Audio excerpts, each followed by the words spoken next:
নমস্কার। সকল দর্শক ও শ্রোতা বন্ধুদের জানাই আমার আন্তরিক ভালোবাসা ও শ্রদ্ধা। দক্ষিণেশ্বরে বাসকালে ঠাকুরের শরীরে যা সয় মা তা বুঝতে পারতেন, সেই মতো রান্না করে দিতেন। নহবতের ঘরে আবদ্ধ থাকলেও সব সময় তার মন পড়ে থাকতো ঠাকুরের কাছে। খুব আস্তে ঠাকুর কিছু বললেও সেখান থেকেই তিনি তা শুনতে পেতেন। ঠাকুরের ঘরে কত ভক্ত আসছে, কত ধর্মকথা, কত কীর্তন, কত আনন্দ হচ্ছে। মা নহবতের ঘরের বারান্দার দরমার বেড়ার ফাঁক দিয়ে তাই দেখতেন, তাতেই খুশি ছিলেন। এত উদার ছিল তার মন। নিজের স্বামী বলে শ্রীরামকৃষ্ণের কাছে অন্য ভক্তদের চেয়ে বেশি কিছু কখনো দাবি করেননি। ঠাকুরের গলায় যখন ক্যান্সার হলো, চিকিৎসার সুবিধের জন্য ভক্তরা তাকে 1885 খ্রিস্টাব্দের অক্টোবর মাসে কলকাতায় শ্যামপুকুরে একটা ছোট্ট দোতলা ভাড়া বাড়িতে নিয়ে এলেন। মা তো লজ্জাশীলা, তবুও ঠাকুরের পথ্যি রান্না ও সেবার জন্য সেখানে চলে এলেন। বললেন যখন যেমন তখন তেমন। ঠাকুর দোতলায় থাকতেন, মা রাত্রে থাকতেন দোতলারই একটি ছোট্ট ঘরে। মা ভোর 3টেয় উঠে স্নানাদি সেরে ছাদে ওঠার দরজার পাশে ছোট্ট একটি চাতালে চলে যেতেন। সেইটি হয়েছিল রান্নাঘর। দুপুরে ভক্তরা চলে গেলে নেমে এসে ঠাকুরকে খাইয়ে যেতেন। রাত্রেও তাই। রাত্রে নিজের ঘরে গিয়ে ঘণ্টা তিনেক মাত্র বিশ্রাম করতেন। শ্যামপুকুরের বাড়িতেও সবার দৃষ্টির আড়ালে থেকেই তিনি ঠাকুরের সেবা করেছেন। ঠাকুর বালক ভক্ত লাট্টু ও বৃদ্ধ ভক্ত বুড়ো গোপালদা তাকে সাহায্য করতেন। এরা দক্ষিণেশ্বর থেকেই মায়ের কাজে কিছু কিছু সাহায্য করে এসেছেন। 2 মাস পরে 1885 খ্রিস্টাব্দের ডিসেম্বরে ঠাকুরকে কাশীপুর উদ্যানবাটিতে আনা হলো। খোলামেলা জায়গাটি ঠাকুরের পছন্দ হলো।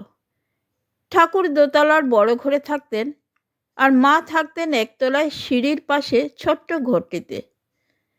পথ্যি রান্না করে ঠাকুরকে খাইয়ে আসতেন। একদিন পথ্যি নিয়ে সিঁড়িতে ওঠার সময় পড়ে গিয়ে মায়ের পায়ের গোড়ালি মচকে যায়। মা তখন নথ পড়তেন। ঠাকুর তাই নিয়ে ঠাট্টা করে নিজের নাকে হাত ঘুরিয়ে দেখিয়ে বাবুরামকে বলেছেন, ওরে তুই ঝুড়ি করে মাথায় তুলে এখানে নিয়ে আসতে পারিস? এখানেও আড়ালে থেকেই তিনি সেবা করেছেন। কাশীপুরে থাকার সময় শোনা গেল কয়েকজন ভক্ত দক্ষিণেশ্বরে গিয়ে ঠাকুরের ছবির সামনে ভোগ দিয়েছে। শুনে মায়ের চিন্তা, এতে যদি অমঙ্গল হয়। জানতে পেরে ঠাকুর বললেন, ওগো তোমরা কিছু ভেবো না, এরপর ঘরে ঘরে আমার পুজো হবে। প্রথমবার দক্ষিণেশ্বরে আসার পথে জ্বর হলে যে কালো মেয়েটি দক্ষিণেশ্বরের মা কালী মায়ের কাছে গিয়েছিলেন, তিনি আর একবার মায়ের কাছে যান কাশীপুরে। মা দেখেন সেই কালো মেয়ে, এত বড় চুল, কাছে এসে বসেছে। মা বললেন, ও মা তুমি এলে? মা কালী বললেন, হ্যাঁ, এই দক্ষিণেশ্বর থেকে এলুম। আর সব কথার পর মা দেখলেন ওই কালো মেয়েটি ঘাড়টি বেঁকিয়ে আছেন। দেখে জিজ্ঞেস করলেন, তুমি ঘাড় মাথা বেঁকিয়ে রয়েছ কেন? মা কালী বললেন, গলায় ঘায়ের জন্য।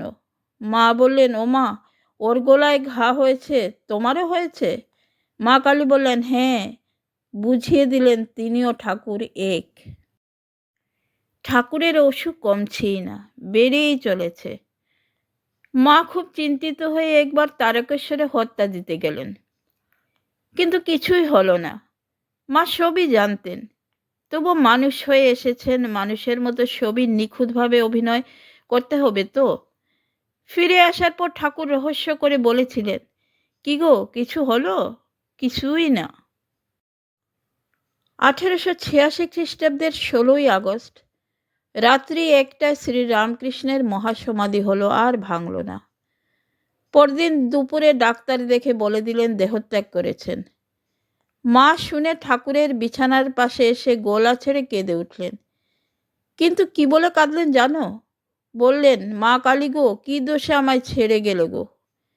ঠাকুর যেমন সর্বদা মাকে মা কালী বলে দেখতে পেতেন, ওই কান্না শুনেই বুঝতে পারছ মাও তেমনি ঠাকুরকে মা কালী বলেই দেখতেন।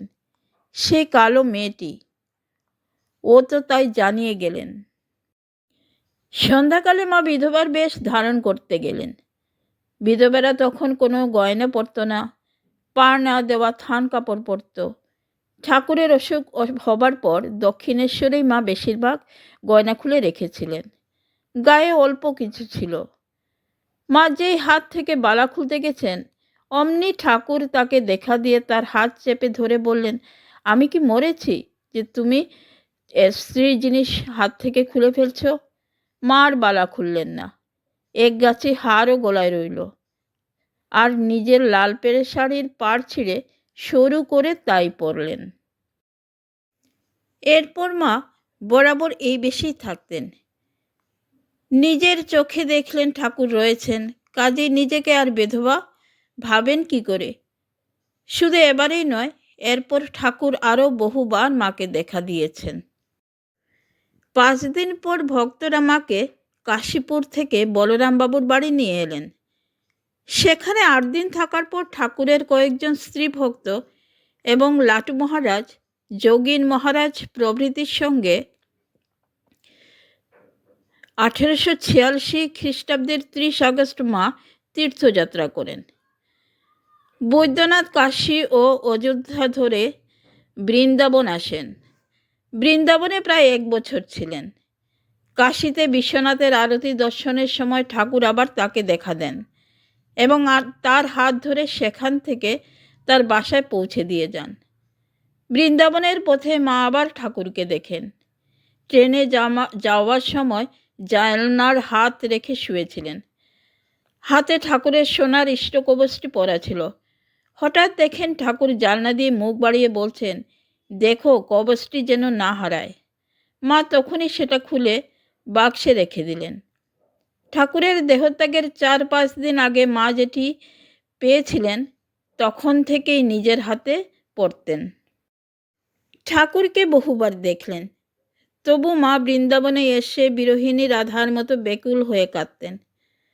পরে ঠাকুর আবার দেখা দিলেন, বললেন, হ্যাঁ গা, তোমরা এত কাঁদছো কেন? এই তো আমি রয়েছি, গেছি কোথায়?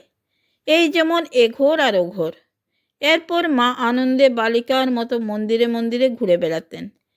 এই সময় বৃন্দাবনে মা বলেছিলেন, আমিই রাধা।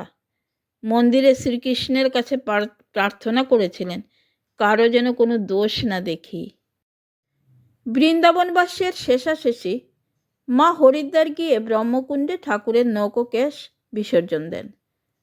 বৃন্দাবন থেকে ফেরার পথে প্রয়াগে নেমে ত্রিবেণীর জলেও ঠাকুরের কেশ দিলেন। 1887 খ্রিস্টাব্দের 31 আগস্ট কলকাতা ফিরে মা সেপ্টেম্বরে কামারপুকুর যান। ঠাকুর তাকে বলেছিলেন, যে যেখানেই তোমাকে রাখুক, কামারপুকুরের ঘরটি রেখো, নিজের ঘরখানে কখনো নষ্ট করো না। বলেছিলেন সেখানে থাকবে, শাক ভাত খাবে আর হরিনাম করবে। মা কামারপুকুরের সেই কুঁড়ে ঘরটিতেই থাকতেন। উঠোনে খানিকটা জমি নিজের হাতে কুপিয়ে শাক বুনতেন। সে শাক আর ভাত খেতেন। সব দিন নুনও জুটত না। শতচ্ছিন্ন কাপড় গাঁট দিয়ে পরতেন। এত অভাব, এত কষ্ট, তবুও কারো কাছে কিছু চাইতেন না। কাউকে নিজের কষ্ট জানাতেন না।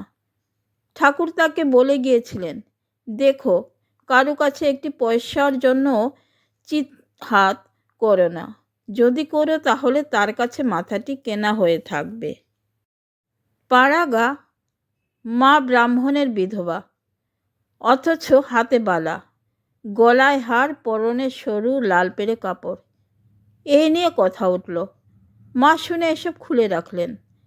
ঠাকুর আবার দেখা দিয়ে ওসব পড়তে বললেন। মা দেখেন ঠাকুরের পা থেকে গঙ্গা বয়ে যাচ্ছে। দেখে রঘুবীরের মন্দিরের পাশের জবা গাছ থেকে মুঠো মুঠো জবা ফুল তুলে গঙ্গা জলে অঞ্জলি দিলেন। এরপর মা আবার বালা ইত্যাদি পড়লেন। একলা থাকতে মায়ের ভয়ও হতো। মা বলেছেন, তারপর ঠাকুরের দেখা পেতে লাগলুম, তখন ভয় চলে গেল। ঠাকুর একদিন খিচুড়ি খেতে চাইলে মা রান্না করে রঘুবীরকে ভোগ দিলেন। আজকে এই পর্যন্তই বন্ধুরা, আগামীতে আপনাদের সাথে আবার দেখা হচ্ছে। ভিডিওটি দেখার ও পাশে থাকার জন্য আপনাদের জানাই অসংখ্য ধন্যবাদ।